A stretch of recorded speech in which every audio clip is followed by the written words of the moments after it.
بسم اللہ الرحمن الرحیم۔ السلام علیکم۔ ناولکس آفیشیل میں خوش آمدید۔ ناول حب قلب بقلم یمنی کی قسط نمبر 1 لے کر آئی ہوں، اور یہ ناول ہمارا شاہ من کا سیزن 2 ہے۔ امید کرتی ہوں آپ سب کو پسند آئے گا۔ تو چلتے ہیں ویڈیو کی جانب۔ رکو، کیا تم مجھ سے محبت کرتے ہو؟ مارگریٹا کا چہرہ جوش سے سرخ ہو رہا تھا۔ وہ رک کر اسے دیکھنے لگا، پھر سر جھٹکا۔ نہیں، میں محبت نہیں کرتا، لیکن مجھے لگتا ہے میں فی الحال تمہارے بنا کچھ نہیں۔ وہ رک کر سوچتے ہوئے بول رہا تھا۔ مارگریٹا اس کی بات پر کھلکھلائی اور بالوں کو تفاخر سے جھٹکا۔ دس از لو فولش بوائے۔ وہ اپنے الفاظ پر زور دیتی مسکرا کر ارد گرد گزرتی لڑکیوں کی اس سویٹ کول لڑکے پر پڑتی نظروں پر خود پر رشک کرنے لگی کہ وہ اس کے ساتھ ہے۔ یہ ضرورت ہے پیاری، میں تمہارے بغیر ڈرائیو پر نہیں جا سکتا کیونکہ میں بالغ نہیں ہوں۔ اور وہ بات کرتے کرتے رکا اور مارگریٹا کا ناراض چہرہ دیکھا جو اس کی بات پر بگڑ رہا تھا۔ اگر میں کبھی ٹریفک رولز توڑتا ہوں تو تمہارا باپ پولیس آفیسر ہے۔ وہ کندھے پر بیگ لٹکائے سیدھا چلتا جا رہا تھا۔ مارگریٹا کو اس مطلب پرست پر سخت غصہ آیا جسے دل رکھنا بھی نہیں آتا تھا۔ وہ بھاگ کر اس کے پاس پہنچی اور قدم سے قدم ملا کر چلتی ہوئی کندھے اچکا کر بولی۔ وہ سر جھکائے مسکرا دیا۔ ہاں، تم یہ کہہ سکتی ہو، لیکن تم میری عادت نہیں ہو۔ وہ سکون سے بولتا وہاں سے آگے بڑھ گیا اور وہ کھڑی رہ گئی۔ وہ ہر بار ایسا کر جاتا تھا، ہر بار اگنور کر دیتا تھا، دل توڑ دیتا تھا۔ وہ سوچ لیتی تھی اس کے کام نہیں آئے گی، مگر اس کی ایک کال پر وہ سب بھول کر اس کے ساتھ چل پڑتی تھی۔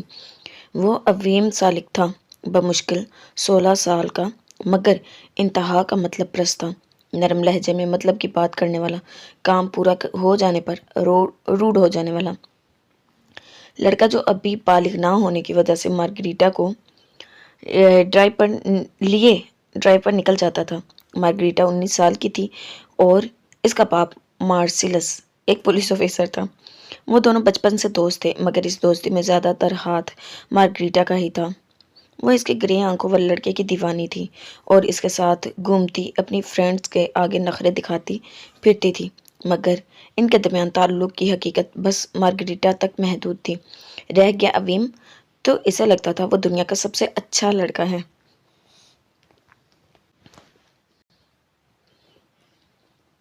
میرا نام ہنزا ہے، ہنزا فارس، اور میں 10th لیول کی اسٹوڈنٹ ہوں۔ وہ مسکراتے ہوئے اس کی طرف ہاتھ بڑھا کر بولی تھی، مگر اچانک اس کے چہرے کی مسکراہٹ سمٹی جب سامنے بیٹھی لڑکی دونوں ہاتھ مٹھی کی طرح بھینچے گود میں رکھے رہی۔ اٹس اوکے، تم ہاتھ نہیں ملانا چاہتی شاید۔ ہنزا عرف ہنی نے ہاتھ پیچھے کر لیا، مگر اس کے سانولے چہرے پر خفت کی سرخی نمایاں ہو گئی تھی۔ تمہارا نام کیا ہے پیاری لڑکی؟ اس کے پاس بیٹھتے ہوئے وہ دوبارہ سے بولی تھی۔ پلیز مجھ سے بات مت کریں۔ وہ لڑکی جواب دینے کے بجائے خوفزدہ سی یہاں وہاں دیکھتی اٹک اٹک کر بولی تو ہنزا نے حیرت سے اس کا رویہ دیکھا۔ کیا تم کسی سے خوفزدہ ہو؟ کیا کسی نے منع کیا ہے تمہیں بات کرنے سے؟ ہنزا جیسی حساس اور پر اعتماد لڑکی کے لیے اس کا رویہ برداشت کرنا مشکل ہو رہا تھا۔ تبھی نرمی سے بولی، پلیز جائیں۔ وہ رو پڑی تھی اور جھٹکے سے بینچ سے اٹھ کر وہاں سے چلی گئی۔ ہنی اس کو دیکھتی عجیب سی کیفیت میں گری بیٹھی رہی۔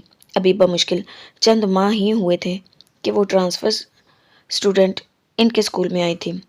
8th لیول کی اسٹوڈنٹ تھی، سفید رنگت میں زردی نمایاں تھی، نہایت کمزور سی، بے رنگ سفید لب اور شہد رنگ بڑی بڑی ویران آنکھیں۔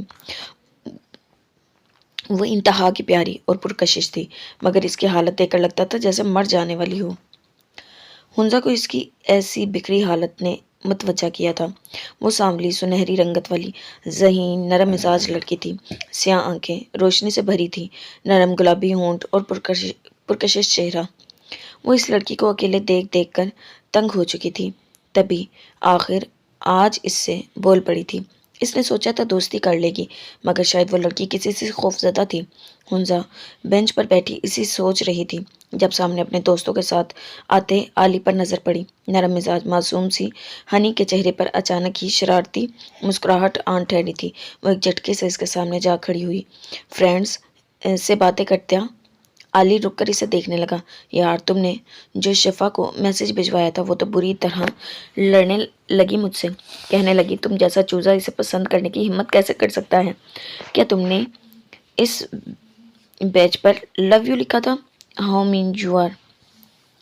وہ بڑی ہے تم سے علی، اب دل لگا ہی لیا ہے تو ہمت رکھنا۔ وہ بنا رکے ایک ہی سانس میں بولتی جا رہی تھی۔ علی اور اس کی فرینڈز شاکڈ رہ گئے۔ Will you please shut your mouth?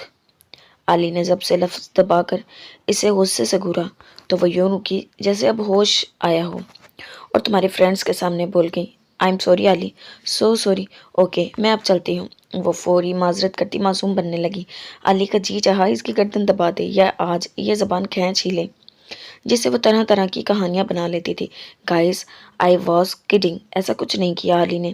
وہ جاتے جاتے اس کے فرینڈز کو ہوش دلا کر وہاں سے چلی گئی۔ اب علی کی شکایت پر وہ سب گھر والوں کے سامنے قسم کھا لے گی کہ مذاق کیا تھا، جیسے کلیئر بھی کر چکی تھی۔ یار سیریسلی، کون شفا؟ او لیولز والی تمہاری کزن؟ یہ کیا سین ہے برو، بتایا نہیں تم نے؟ اس کے فرینڈز کو اب قیامت کے دن ہی چپ کروایا جا سکتا تھا۔ وہ گہری سانس بھر کر رہ گیا۔ حنزہ فارس دنیا کی دوسری ذات تھی جس سے علی کو شدید نفرت تھی، اور پہلی ذات کون تھی؟ اس کا سوچ کر ہی علی کا سر درد کرتا تھا۔ اس کا کزن اور جان کا عذاب، دنیا کا سب سے برا لڑکا اور دخان علی کا سب سے برا دشمن تھا۔ وہ دبے پاؤں چلتی اس دروازے کے سامنے جا ٹھہری تھی۔ ایک بار گردن گھما کر یہاں وہاں دیکھا، کوئی موجود نہ تھا۔ وہ دروازے پر ہاتھ رکھے آنکھیں بند کی دعا کرنے لگی کہ کھلا ہو۔ ہاتھ سے دروازے پر زور دیا تو وہ کھلتا چلا گیا۔ اس کی آنکھیں چمک اٹھی تھی اور ایک بار پھر سے احتیاطاً پیچھے دیکھا اور اندر داخل ہو گئی۔ کمرہ پورا اندھیرے میں ڈوبا ہوا تھا، اسے روشنی کی ضرورت بھی نہیں تھی۔ وہ سیدھی بیڈ کے پاس پہنچی اور اس کی سائڈ ٹیبل کی دراز کھول کر اندر سے ہاتھ ڈالا۔ ہاتھوں کو کچھ پیکٹس محسوس ہوئے تو اس نے جتنا ہو سکا مٹھی میں جمع کیا اور واپس اسی طرح نکلتی دروازہ بند کر کے مڑی تو سامنے ہی وہ کھڑا تھا، کمرے کا مالک، اس کا دشمن اور اس چیز کا مالک جو اس وقت اس کے ہاتھ میں دبی تھی۔ وہ اویم اکیان تھا، سینے پر ہاتھ باندھے، چہرے پر سنجیدگی تھی، آئی برو سوالیہ انداز سے چڑھائے۔ میں بس اپنی کہانی کی کتاب ڈھونڈ رہی تھی تو وہ یہاں بھی نہیں تھی۔ وہ غیر محسوس انداز سے ہاتھ پیچھے چھپاتی، نفی میں سر ہلاتی تعصب سے بولی تھی do you know Candy you are a big liar. اس کے قریب آ کر وہ آخری لائن کے ایک ایک لفظ پر زور دے کر بولا اور جھک کر اس کی پشت کی طرف چھپے ہاتھوں کو پکڑ کر سامنے کیا۔ ہاتھوں میں چاکلیٹس تھیں۔ اس نے آنکھیں اٹھا کر جتاتی نظر سامنے کھڑی اپنی 9 سالہ بہن ارما کو دیکھا، جو سر ڈالے ڈیٹ مجرم کی طرح کھڑی تھی، جو ہر بار پکڑے جانے پر سر جھکائے اور ہر بار سر جھکا کر سوچے کہ وہ پکڑا کیوں گیا، مطلب اگلی بار کچھ اور کرنا چاہیے۔ اوہ کتنی اچھی کہانی کتاب ہے نا، میں بھی یہ کتاب پڑھنا چاہوں گا، کیا کہتی ہو تم کینڈی؟ وہ طنزیہ مسکرایا تھا۔ ارما نے سر اٹھا کر اسے دیکھا، جو تھا تو اس کا بھائی مگر دشمن سے کم نہیں تھا۔ بی از ٹربلنگ می، اس نے ایک زوردار چیخ مار کر ماں کو بلایا تھا، کیونکہ اب اویم کو دیکھ کر لگ رہا تھا وہ اس کا حشر بگاڑنے والا ہے۔ بہتر تھا پہلے ہی مدد کے لیے پکار لیا جائے۔ اور ریلی؟ اویم نے تمسخر اڑایا اور اس کے ہاتھ سے چاکلیٹ چھین کر گننے لگا۔ وہ روحان سی صورت لیے حسرت سے ان چاکلیٹس کو دیکھنے لگی جو بس اس کی ہونے ہی والی تھی مگر اب پھر سے پرائی ہو چکی تھی۔ اویم یہاں آؤ، ماں کی غصیلی آواز پر وہ منہ بسوڑنے لگا۔ پھر کوئی شکایت پہنچ گئی اور پھر سے عدالت لگنے والی تھی۔ وہ بہن کو گور کر وہاں سے چلا گیا۔ تم نے حالانکہ کوئی کال اٹینڈ کی؟ سامنے ہی سالک سے بحث کرتی دیا اسے دیکھتے ہی سنجیدگی سے پوچھنے لگی۔ نہیں خیر، وہ انیہیلے نہیں تھی، کال پر وہ آپ کا پیارا دی خان تھا۔ شٹ اپ، سن لیا آپ نے؟ اس نے دخان سے جانے کیا کہا، آج وہ مجھ سے بات نہیں کر رہا تھا۔ دیا نے کب سے اویم کے سائڈ لیتے سالک کو متوجہ کیا۔ وہ سامنے سنگل صوفے پر بیٹھے ٹانگ پر ٹانگ چڑھائے سکون سے جھوٹ بول رہا تھا۔ او ہائے مسٹر دی خان، یہ تم کیا ہر وقت میری ماما کو کال میں لائے رکھتے ہو یار؟ گرو اپ مین، پاکستانی بوائز کتنے سپوائلڈ ہوتے ہیں نا۔ ہر وقت گرلز کی طرح یہاں وہاں گرلز اسٹڈیز پر فوکس کرو، اور میری ماما اس ٹائم فری نہیں ہے، بعد میں کال کرنا، by little dear little D Khan. وہ سالک اور دیا کی ہر سوال پر نفی میں سر ہلاتا مکرتا جا رہا تھا۔ اسے پتا تھا خان کال پر بولے جانے والے اویم کے جملے یاد رکھے گا مگر بتائے گا نہیں۔ سٹاپ اٹ ڈی، اویم بڑے ہو جاؤ، ورنہ اگر تم بڑے بیٹے بنے تو میں بھی برا باپ بن جاؤں گا۔ شکایت مت کرنا پھر، سالک نے دیا کو خاموش کروا کر اویم کو دھمکی دی، مگر وہ اپنی بہن کو گور رہا تھا جو اس سب کا فائدہ اٹھاتے اس کے چاکلیٹس کا صفایا کرتی جا رہی تھی۔ سالک کال آنے پر ان سے ایکسکیوز کرتا وہاں سے جانے لگا۔ سالک کے جاتے ہی دیا نے ناراض نظر اویم پر ڈالی۔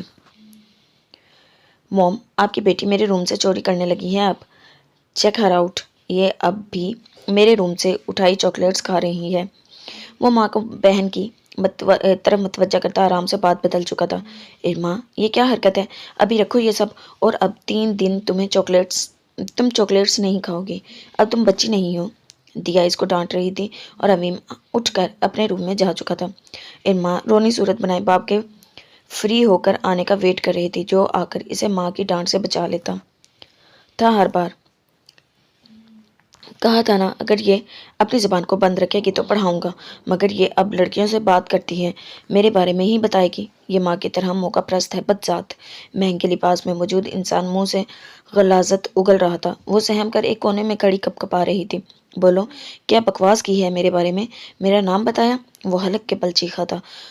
بوڑھے خالق دادا نے آنکھیں میچ کر اپنی بے بسی کو محسوس کیا اور اس بے رحم کو اپنی ہی اولاد پر کسی ظالم جابر مالک کی طرح چیختے دیکھا۔ میں نے کچھ نہیں۔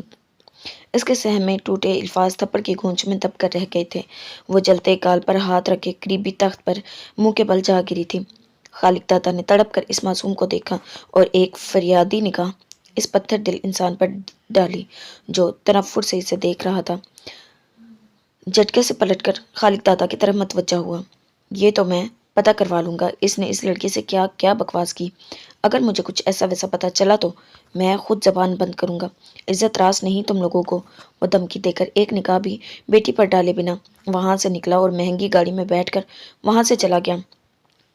خالق دادا نے دھیمے قدموں سے بیرونی دروازے کی طرف جا کر اچھے سے لاک لگایا اور پلٹ کر اس کے پاس آیا جو چہرہ چھپائے سسک رہی تھی۔ میری بچی، کتنی مرتبہ سمجھاؤں گا، مت بات کیا کرو کسی سے اسکول میں، تمہاری سوتیلی بہنیں بھی وہیں ہوتی ہیں۔ اس کا سر تھپتھپاتے ہوئے کمزور سے لہجے میں سمجھانا چاہا۔ بے بسی کی حد تھی جس پر ظلم ہوا تھا، اسے تسلی سے زیادہ خبردار کرنا پڑتا تھا، صرف اس لیے کہ دوبارہ اسے یہ سب سہنا نہ پڑے۔ میں نے بات نہیں کی نانا جان، وہ اپنی مخصوص نہایت دھیمی آواز میں اٹک اٹک کر بولتی رو پڑی۔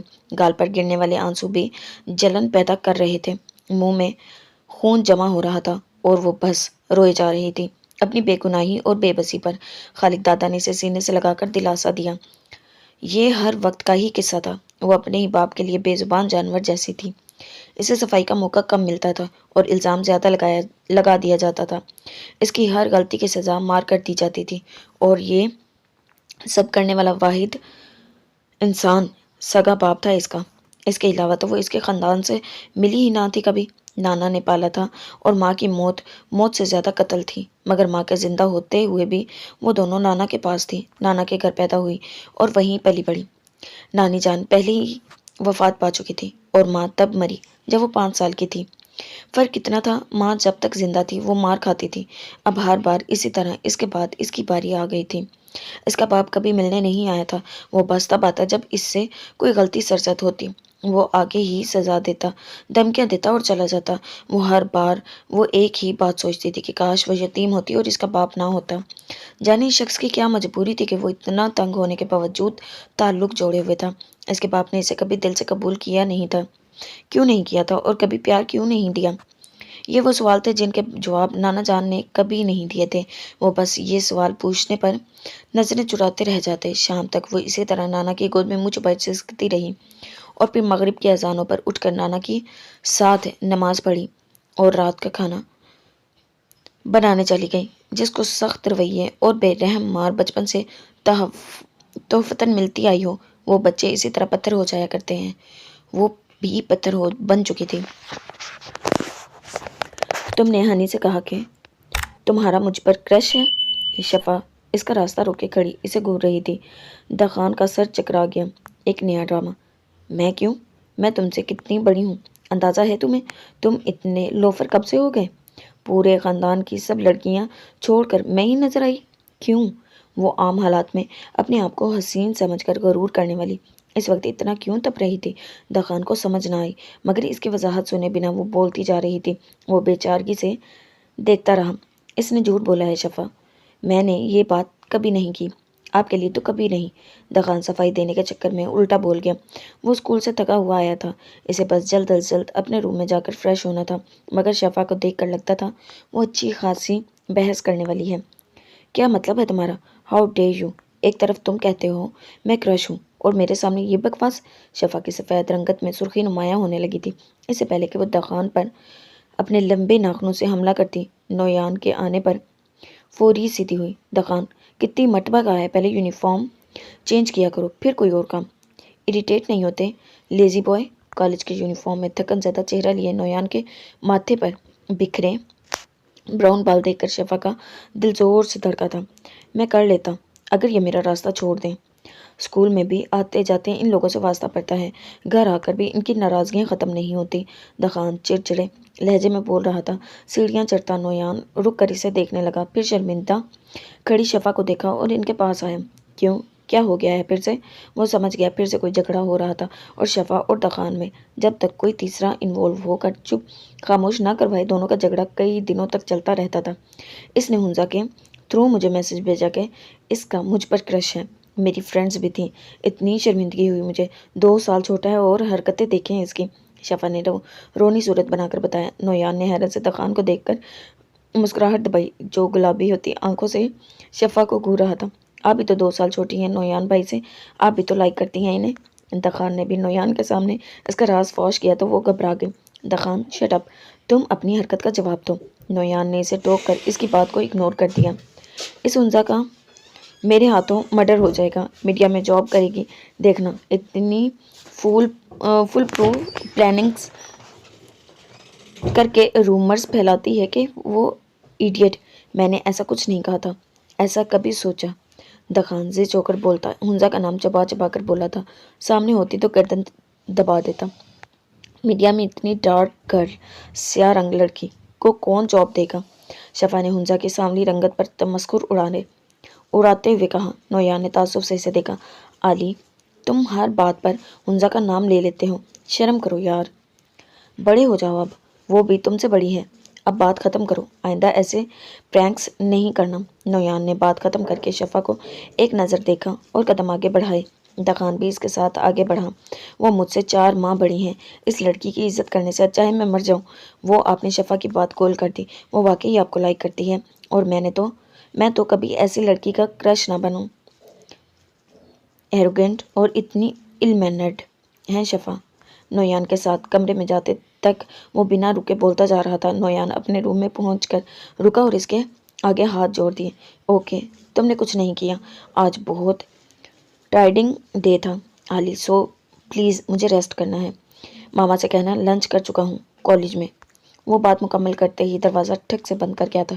دخان سر جھٹک کر دوسرے روم میں چلا گیا۔ ہنزا فارس، تم میرے ہاتھوں بچ کے دکھانا اب۔ اپنے ڈریس اٹھاتے ہوئے وہ دانت کچکاتا بول رہا تھا۔ وہ اسکول میں بھی سر پر سوار رہتی تھی، کلاس فیلو بھی تھی اور ہر دن ایسا کارنامہ کرتی تھی کہ گھر میں بھی سارا دن وہ اسی کو سوچ کر کٹتا رہتا تھا، مگر وہ کچھ کر نہیں سکتا تھا کیونکہ اسے دخان کی فیملی میں کافی امپورٹنس حاصل تھی۔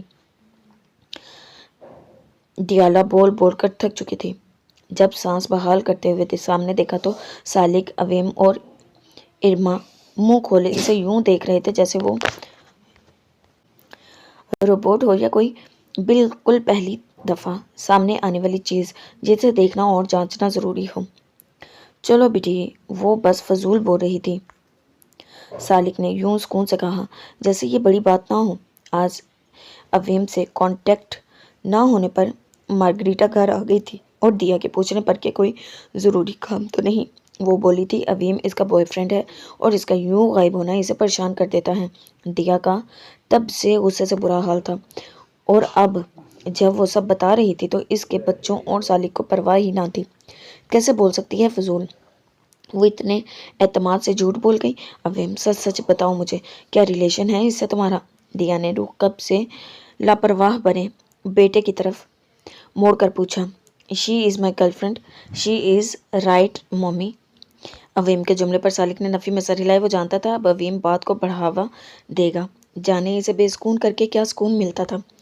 ارما اٹھ کر وہاں سے چلی گئی۔ وہ بھی سمجھ چکی تھی کہ وہ جھوٹ بول رہا ہے، مگر دیا ہر بار کی طرح سچ مان کر پریشان ہو گئی تھی۔ تم مسلم ہو اویم، تمہارے مذہب میں یہ سب جائز نہیں، خبردار ایسے ویسے کام کیے۔ دیا سمجھا کر تک چکی تھی۔ وہ کسی پوئم کی طرح سب سن کر سر ہلاتا رہتا تھا اور پھر وہیں منمانی کرتا تھا۔ دیا زچ ہو گئی تھی۔ پرسکون رہے ممی، میں مسلمان لڑکی سے شادی کروں گا، میں بس انجوائے کر رہا ہوں۔ وہ مزید بڑھاوا دیے جا رہا تھا۔ سالک نے اس شیطان کو گھورا جو ہر وقت الٹا سیدھا بول کر پارا ہائی کرتا رہتا تھا، اور پھر دیا کئی دن سالک کا دماغ جلاتی تھی۔ تم یہ بتاؤ کہ کہاں تھے؟ رات کو بھی لیٹ آئے؟ سالک نے دیا کہ پھر سے رونا دھونا سٹارٹ کرنے سے پہلے ہی سے سوال کیا تو وہ سیدھا ہوا۔ میں کل ایک کار ریس میں گیا تھا، لندن سے ریسر آیا تھا۔ It was festival match. It was a fabulous match and it best of 3 games۔ وہ اب باپ کی طرف مڑ کر بولتا جا رہا تھا۔ سالک اور دیا کا منہ کھلا رہ گیا۔ سن لیا، آپ کے والے شوق ہیں، وہی کام ہے، تمہیں جانے کیسے دیا؟ اتنے چھوٹے ہو، ابھی اڈلٹ بھی نہیں ہو۔ دیا نے غصے سے سالک کو کہہ کر ابیم کو گھورا۔ ممی میں بس دیکھنے گیا تھا، وہ اوپن ایریا اللیگل ریس تھی، وہاں بس گیمرز کی ایج دیکھی جاتی ہے۔ وہ ماں کی کمکلی پر منہ بسور کر بولا تھا۔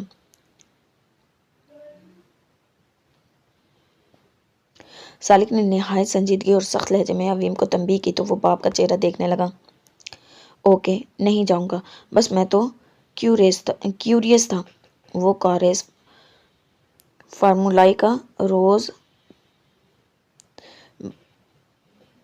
بگاٹی تھی۔ And guess what, of course formula E corners ہوتی ہیں، بٹ رزلٹ بالکل چینج ہو گیا۔ بگاٹی ریسرز امریکن تھا، اس نے شارٹ کٹس یوز کیے یا آئی ڈونٹ نو کیا، وہ جیت گیا۔ اور ڈیڈی، وہ بگاٹی سیم یہی تھی جو آپ کی ہے۔ میں جذباتی ہو گیا تھا یہ فرق کر کے کہ وہ آپ ہیں ڈیڈ۔ اویم نے جس انداز سے جملہ مکمل کیا صاف واضح تھا وہ کیا اشارہ دینا چاہتا ہے۔ سالک، دیا کو اویم کی بات سے سخت صدمہ پہنچا تھا۔ وہ بے یقینی سے سالک کو دیکھنے لگی۔ میں کل میٹنگ میں بزی تھا ڈی، سو پلیز اب میس کریٹ مت کرنا۔ اس بات پر سالک نے ہاتھ کھڑے کرتے ہوئے اسے وضاحت کے ساتھ ہدایت دی۔ یہی میٹنگ تھی نا، پرومس کیا تھا اب یہ کام نہیں کرو گے؟ سالک، اگر یہ سب کرنا تھا تو جھوٹ کیوں بولا؟ اب اویم اس ایج میں اپنے ڈیڈ کو ہی آئیڈیلائز کرے گا نا، سمجھ لو میری تربیت بیکار ہے۔ دیا نے رونا شروع کر دیا تھا۔ اللیگل ریسز نہ صرف قانون کے خطرے میں لپٹی ہوتی تھی بلکہ ان میں اموات بھی بہت ہوتی تھی۔ دیا کا خوف دیکھ کر سالک نے ان سب سے دور ہو جانے کا وعدہ لیا تھا، مگر آج اویم کی بات نے دیا کے دل میں شک ڈال دیا تھا، اور یہ تو ہمیشہ اویم کی عادت رہی تھی۔ وہ اپنے آپ کو نظر سے ہٹانے کے لیے کسی نہ کسی کو پھنسا دیتا تھا اور خود بچ جایا کرتا تھا، پھر چاہے اس سب میں ماں باپ کو بھی کیوں نہ پھنسا لیں۔ ڈی، فار گاڈ سیک اس ڈیول کی مت سنا کرو، میں واقعی اس کا کار ریس کے بارے میں جانتا تک نہیں تھا۔ ڈونٹ کرائے۔ سالک نے گنگنا کر ڈانس سٹیپ لے کر سیڑھیاں چڑھتے مستیاں کرتے اویم کو دیکھا۔ کبھی کبھی اویم بہت ضد کر دیتا تھا سالک کو، وہ واقعی کار ریسز میں نہیں جاتا تھا، مگر اب دیا کو کون یقین دلاتا؟ مارگریٹا سنو، آئندہ میرے گھر دوبارہ آنے کی جرات مت کرنا، میں تمہارا ملازم نہیں ہوں کہ پورے دن کی روٹین تمہیں بتاؤں۔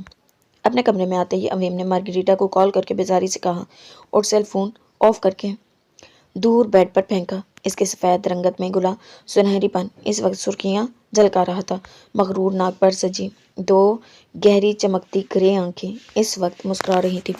اسے لگتا تھا وہ باپ کو ہرا دیتا ہے۔ وہ سمجھتا ہے ہر بات پر ساتھ دینے پر سالک اکیان کو مجبور کر دیتا تھا کہ وہ اویم کو بھول کر خود کو بچائے، مگر وہ نہیں جانتا تھا سالک کی جان اس میں قید تھی۔ سالک اس کی الٹی سیدھی حرکت برداشت کر لیتا تھا۔ اسے ارما اور اویم